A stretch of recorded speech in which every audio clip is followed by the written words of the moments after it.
দিঘলিয়া উপজেলার চন্দনীমহল গ্রামে এই গাজী শরীফুল ইসলাম তিনি তার নিজ উদ্যোগেই এই যে ট্রাইকো কম্পোস্ট সার তৈরি করেন। এই যে তার এখানে দেখেন এই যে ট্রাইকো কম্পোস্ট রেডি আছে। হ্যাঁ ভাইজান, কেমন আছেন? আলহামদুলিল্লাহ, আপনি ভালো ভালো আছেন না? জি। তা আপনি যে ট্রাইকো কম্পোস্ট তৈরি করা শিখলেন কোথা থেকে? আমি এটা উত্তর অঞ্চলে গেছিলাম আমার এক বোনের বাড়ি বেড়াইতে। সেইখানে দেখলাম উত্তর অঞ্চলেই জৈব সারটা ব্যাপক ব্যবহার হয়।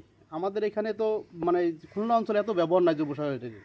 এই ট্রাইকো কম্পোস্ট সারটার হেভি চাহিদা উত্তর অঞ্চলে। ওরা এইটা দিয়ে যত প্রকারের চারা তৈরি করে এবং এই যে কৃষি ক্ষেত খামারের জন্য ওরা এটার ব্যাপক ব্যবহার করে। আমি এটা দেখে ওইখান থেকে এসে উদ্বুদ্ধ হয়ে চিন্তা করলাম যে আমাদের এখানে যে কৃষকরা রাসায়নিক সার ব্যবহার করে, এই রাসায়নিক সার ব্যবহার না করে যদি এই জৈব সার ব্যবহার করে তা বেশি উপকৃত হবে। আমি নিজেই আমার এই যে দেখেন গাছ লাগাইছি, গাছগুলো দেখেন এত সুন্দর চেহারা হয়েছে।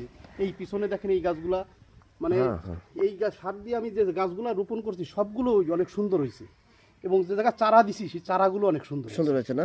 তা আপনার এখানে কেমন আছে, কেমন এখন কত কেজি আছে বা কত টন? আমার এখানে প্রায় 3-4 টন মাল এখন রেডি আছে। রেডি আছে 3-4টা শুকনা সবই? হ্যাঁ, সব এরকম শুকনো ঝরঝরে মাল হবে, একদম সুন্দর ঝরঝরে মাল হবে এরকম। কত করে বিক্রি করেন কত?